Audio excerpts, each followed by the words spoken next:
Hello. బాబు చెప్పా. ఒరే, కల్కి సినిమా రిలీజ్ దగ్గరలో ఉంది కదా. ఉంది. ఆ నేను బయలుదేరి ఊరు వస్తాను. రా. మన ఊర్లో చూద్దామా లేదా బయటికి వెళ్దామా? ఈసారి పిఠాపురం వెళ్దాం బావా. ఒరే, ఇప్పుడు పవన్ కళ్యాణ్ది ఓజీ సినిమా వస్తుంది కదా త్వరలోను. ఆ, ఆ, అది పిఠాపురంలో చూద్దాం, బాగుంటది.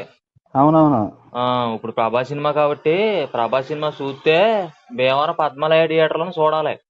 అక్కడ చేసే డైహార్డ్ ఫ్యాన్ చేసే రచ్చ ఉంటదిరా, అయ్యి బాబు మొబ్బులిడిపోతారా బావా. అవును మనం మరి. కూడా వెళ్ళి వాళ్ళతో పాటు కలిసి రచ్చ రచ్చ చేద్దాం. రెడీగా ఉండి వచ్చేస్తున్నాను నేను. ఆ, సరే బావ, నువ్వు వచ్చి అందాక ఈ లోపు నీ బీరువాలోని నీ చైన్ ఉంది కదా, తాకట్లు పెడతాను టికెట్లకి. నా చేయనెడతావా? మరి టికెట్లకో.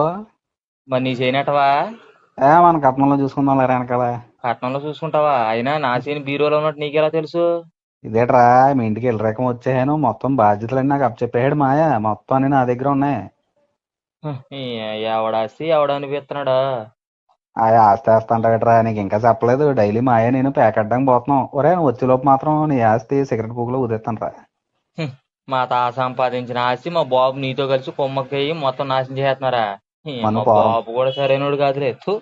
మరి నువ్వు పోరంబో కదా అని తెలిసిపోయింది కదా, ఏం మొత్తం మనకి తెలిసేదే ఇచ్చాడు. మీ ఛీ. నా బతుకే తగలయ్యారా మీరు. దాపర సెంది దాపరిచ్చినట్టు దాపరిచ్చారా మీరు. థు. బతుకు పెట్టే శనుపు పోనా. శనుపు